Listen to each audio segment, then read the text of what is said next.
Hey guys, back with a new video. It's been a while, and I wanted to make a build guide for the Chieftain Armour Stacker that I made. So, I was playing this build in the Shifting Stones event, and in 1 week I did manage to make a pretty good Armor Stacker. So, if you guys wanted to league start Armor Stacker, or if you're interested in playing Chieftain in the next league, this is kind of something that maybe you'll be interested in. Alright, so let's take a look at the character a little bit. We'll do a quick map showcase. This character has, so far I've gotten 3 of my Watchstones. I've killed Maven, the Searing Exarch, and the Eater of Worlds, and all that's left is Uber Elder, and was going to do that, but it's pretty much impossible to get the fragments in this event. And I wasn't really going to go farm out Conqueror maps because you can't even really buy them on trade. But anyways, I think doing the Uber Elder fight should be doable for this character. As it's done pretty much everything I did, Cortex, even killed Oshabi, quite a lot of the other pinnacle bosses, I've killed all of them on this character, so Uber Elder shouldn't really be that big of a deal, I think. Aside from that, all of this gear is pretty much obtainable within the first week of the league. Some of the items I do have are pretty nice, like this amulet. You might not get something as good as this, but I mean, if I get it in this event league, then I'm pretty sure that in trade there'll be a lot more of these kind of items available. So a little bit about this character. I did actually play Smite from level 1 all the way up till I transitioned into Armor Stacker. Before I actually got the replica Dream Feathers, I was just using a elemental DPS sword, one-hand sword, and a shield. I think I was just doing heist until I could actually get this. I had to find my own, and I bought one other one because in these events it is pretty hard to find a lot of rare. These items aren't really rare, but a little bit hard to find some of these items. So would not really recommend playing Smite from level 1 because it did get a little bit rough. Maybe around level 50-60, going into maps it was a little bit rough because you just don't really have the stats that you need to do damage. But I mean, it was okay, it was doable, but probably not the smoothest experience, right? You might want to do something else, like maybe go Bone Shatter until you get all the items together and then swap over. Might be a little bit easier. Or even just play Righteous Fire if you want to play Chieftain, right? You just do Righteous Fire, get all your gear, and then you'll be done. Okay, so let's run a quick little map. So we got a glacier map, nothing real special. I've given away like all my items, all my gear and stuff like that. So only really have maps left, but I think so. I was looking this league on PoE Ninja, and it seems like most people, the main difference is they're not using March of the Legion. They're just using a normal rare pair of boots. They're not even going for a Divine Blessing Grace setup, which I think is kind of a mistake. They're just missing 50% aura. In this case, we actually do have haste. We're running haste here on the build. You can see here. So if most people, what they would do is they wouldn't actually run haste. They would just run a normal rare pair of boots. But I think it is a lot better to get a March of the Legions going. Get that haste aura. You can see T60 map is pretty much not a problem, right? The character is pretty tanky, unless you get some like crazy mods, right? And I did get a Phantasmal Smite, but when I corrupted it, it didn't go to the Vol version. I did hit a 21, so that was nice, but if we had the Vol Smite, I have one here, my old one.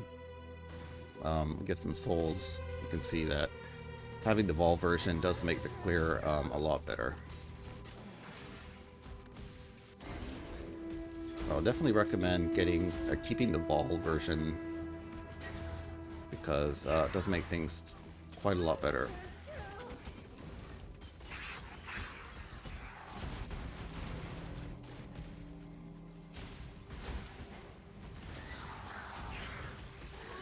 Alright, let's just go over to the boss.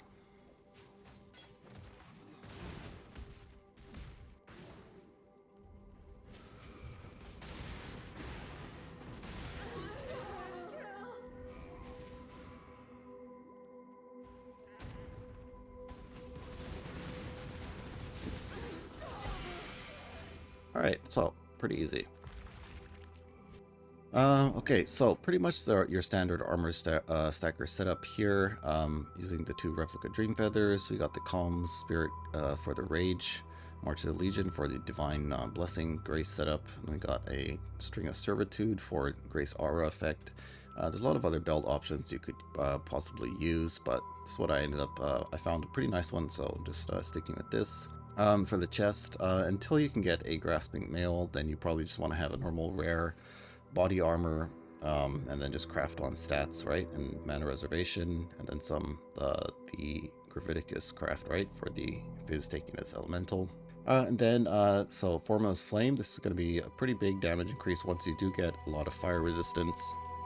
Until you do have, let's say, I think over about 200 plus, like maybe 250 plus fire resistance, you probably want to be using the Alpha's Howl, this thing here. This is actually going to give you a lot more damage than this helmet early on because of the amount of flat evasion you have on it. So you can get up to about like 900 evasion.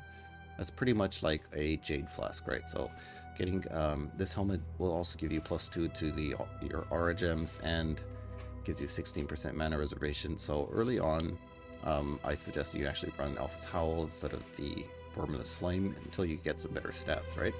Okay, after that, for the amulet, you probably want to get the Eternal Struggle. It's going to be best in slot to get some aura effect on it, and the other stat doesn't really matter that much, but try to get one that has the Searing Exarch as dominant, so you get the free Culling Strike. Okay, after that, for the rings, you definitely do want to get Chaos Resistance, so I thought about going CI for a bit, but it just seemed a little bit too far at the moment, so getting Chaos Resistance is going to be a priority. So you can see I'm at 57%, pretty much only from this ring and my clusters. So it'd be good if you got it on the body armor as well. So I get some Chaos Res. And then just need a conductivity on hit. I decided instead of going for the Poacher's Mark for Frenzies to just get a curse setup going. So conductivity on hit. And before I was using the Synth Ring, which might be a little bit expensive, is I was using one Delph Ring. Oh yeah, here it is. So this ring here is pretty much got nothing, just fire res and then some conductivity on hit, right? So okay, so that's kind of like the gear for the flasks. We have the Silver Flask, Assault, Stibnite, and Jade. And on the Jade Flask, I'm going for the reduced mana cost of skill. So since we're not CI, we actually I think you do kind of need a life flask because we don't have any life regen, right? So if there's nothing to hit nearby and you're in degen, you know, it feels a little bit awkward without having the life flask. So the best flask to actually get your reduced mana cost is going to be on the Jade Flask, and that's pretty much the gear. All right, so let's go over some of the gems. So some of these you could probably change them around, but so we got the Smite, we have elemental damage with attacks, volatility, multi-strike, fortify. I guess this gem is, I don't know, a little bit questionable, right? Because if you could with the tattoos you could get fortify on hit, right? So you didn't really need this, but on this event there is no tattoos, and probably next league won't have tattoos, so you probably want to get the fortify going.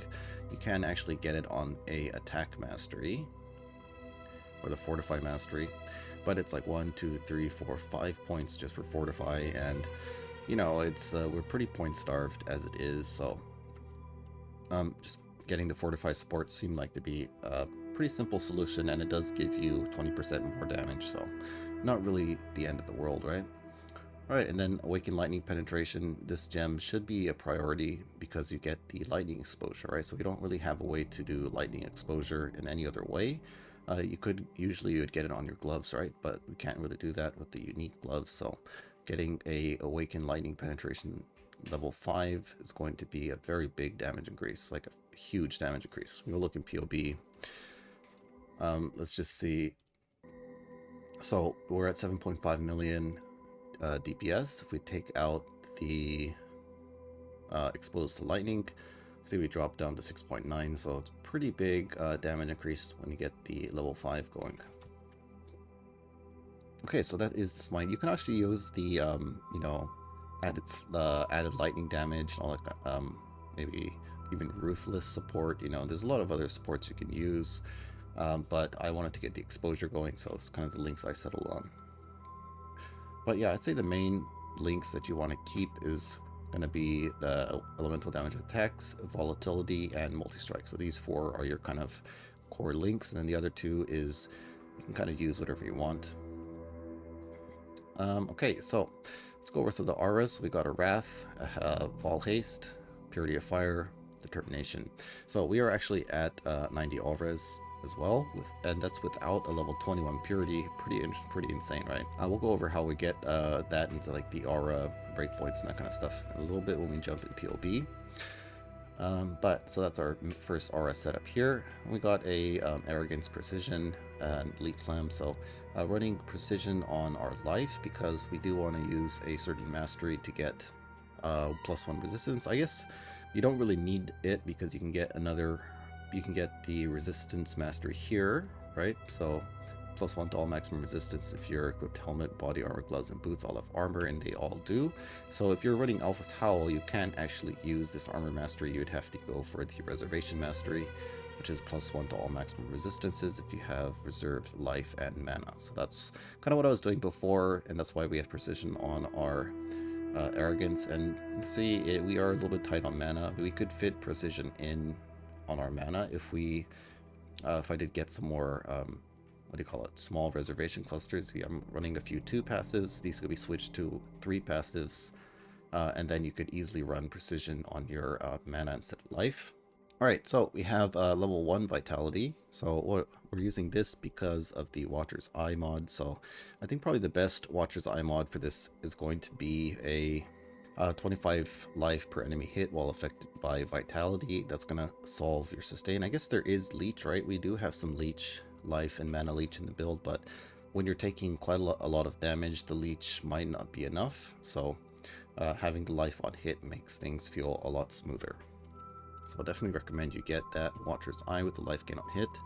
And so yeah, just level 1 vitality to actually activate the mod, right? Right, so we got Anomalous Berserk, so we get a faster cooldown of our Berserk. Right, then we have Anomalous Defiance Banner and Molten Shell. Okay, so for the Grace setup, this is something that is going to be a little bit important to keep in mind to actually get this running, right? So we're running Grace with Divine Blessing from the boots, right? And in order to actually get the mana costs down enough so we can use it, we have to actually get about close to 100% or 99% reduced mana cost of skills. Ideally, you want to get 100%, right? So the way we do this is we get basically just a lot of reduced mana cost of skills. So we get 44% from the Divergent Inspiration, right? Then we have 20% from the Anomalous Increased Duration. And after that, we have, you can get up to 25% here, but it's not really that important. So we got 23% on the Flask, and then we get the remaining 15%. We get some 5% here, 5% here, and then 5% on the ring, right? So you can also get it on your other ring if you can't find jewels for it, right? But there's a lot of wiggle room, you can get some more jewel sockets for the reduced mana cost, but that's enough to actually get the Grace down. So when we use our Jade Flask, you can see it's costing 0 mana.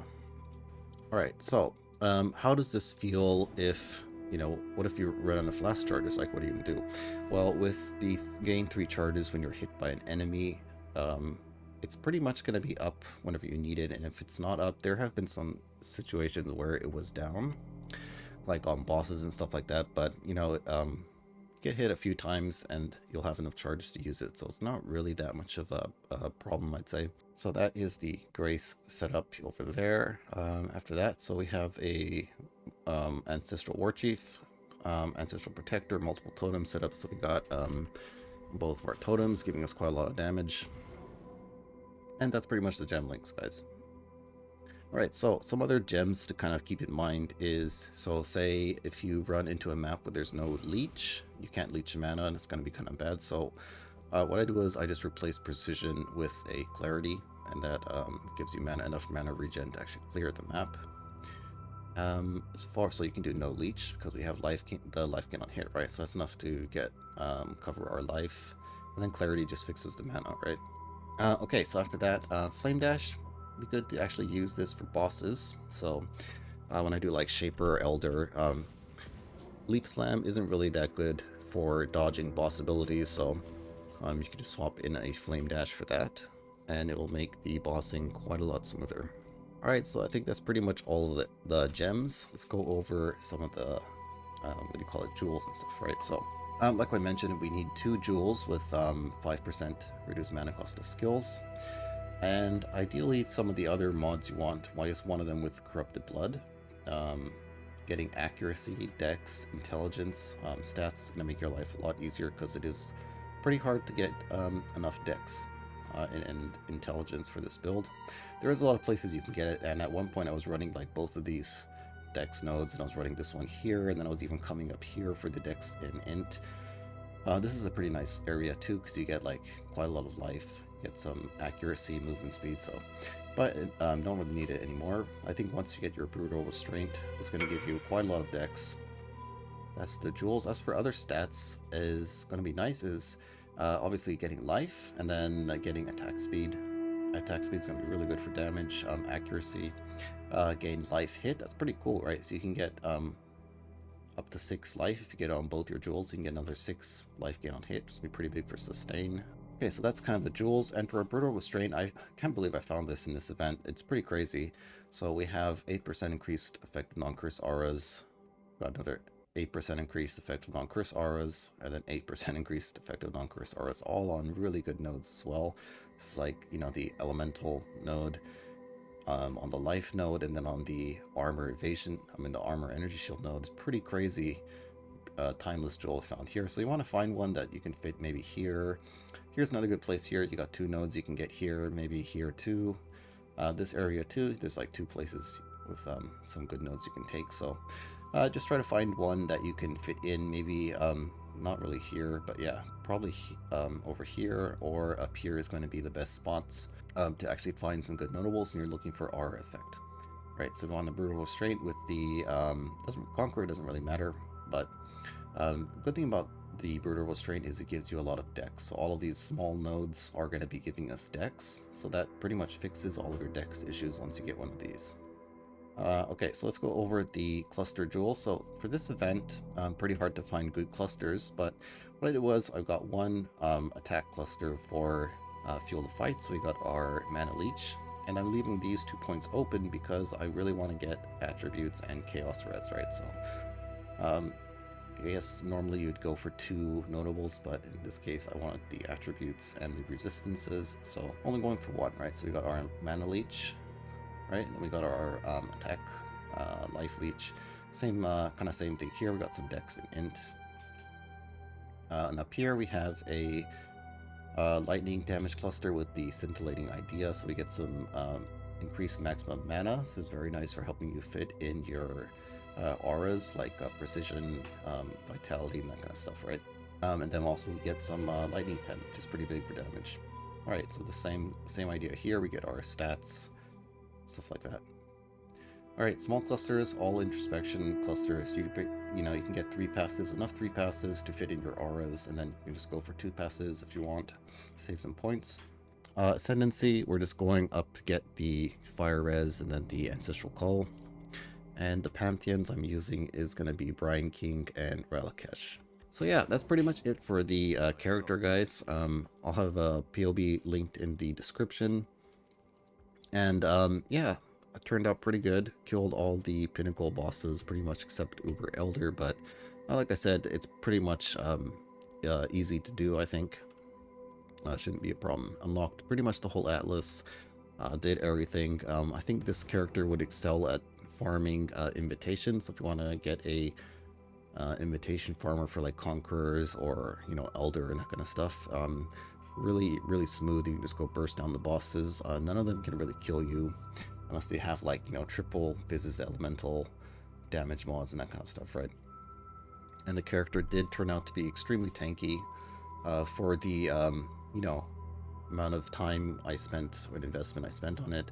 See, our max hit is pretty high. This is with Molten Shell up, so if you take this off, take it off, about 36k fizz hit, 37k on the rest, so about 37k max hit taken. Chaos is pretty big. Oh, Yeah, one thing I want to mention is this build did feel a little bit squishy, or actually pretty squishy when I first got into maps.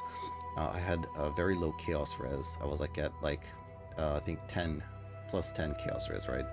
And the thing that really made me feel tankier was getting this armor and energy shield mastery. So armor applies to chaos damage taken from hits, right? So you'd be surprised at the amount of chaos hit damage there is in the game, and I didn't really expect this to make that big of a difference, but it was like night and day, right? So as soon as I got this mastery, it's like I was going from getting randomly one-shotted maps to actually just like being able to stand still in a map and just AFK and just you know, smack things down, right?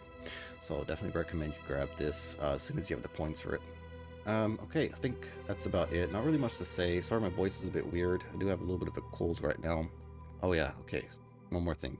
So in order to get our rage, we are using the armor and evasion mastery. So every 4 seconds, regenerate life equal to, you know, 1% of your armor and evasion every 1 second. So when you have low armor values, like about 300k, 250k, 300k armor, this isn't going to be enough to sustain your rage, so you're going to have to run a vitality.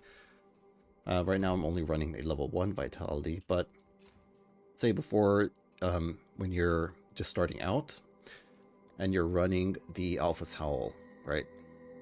You're going to have enough reservation to fit in a fully leveled vitality, so run your vitality as well, and that plus the mastery here is going to be enough to get your rage going.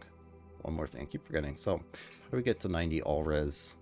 Okay, so about 2.5 aura effect mod is going to be enough to get you to 90 all res. So 2.5 250% increase aura effect, that plus 1 mastery here, or on the aura, right? So you can get the +1 to all maximum elemental resistances, or you can get the +1 here for the armor mastery. And then getting the +1 here on the tree for +1 fire, and then +2, and then we have another +1 over here on the barbarism node.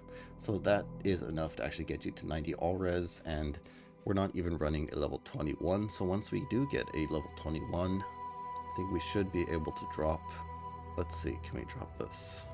No, okay, so this has to be a level 23 then, I guess. Right, so once you get a level 23, and you get a level 23 by getting a level 21 purity, and then you get a +2 item, right? So you can get +2 on your +2 AoE, +2 aura on your calm spirit, or on your formless flame, right? So you get it on this too, and then, or, you know, either one of those. And once you get that, then you can actually start dropping some of these masteries here, right? Right, you don't even need +2 here. So you can actually get rid of, you could technically even get rid of this and stay at 90, right? So there's going to be a little bit more min-maxing you can do. And then I think after this, if you want to go to the, you know, the next level is going to be to get the, you know, the Juggernaut Unbreakable. Getting this is going to make you extremely tankier. Obviously getting a Mage Blood, getting better gems, Awaken gems. And then eventually moving over, going CI, you know, maybe doing something like this. You go here, get another cluster in, and then you can pretty much just drop all of these nodes over here to sort of fit everything in, something like this. And once you do get enough aura effect, you're not even going to need this cluster here. Drop that, and, you know, something like this, right? And then you've put in another cluster here, you get more aura effect, you go CI, you get discipline, stuff like that. So alright, well, that's going to be it for this build, guys. Hope you enjoy it. I'll have this build PoB linked in the Armor Stacker Compendium as well. Thanks for watching. See you next time.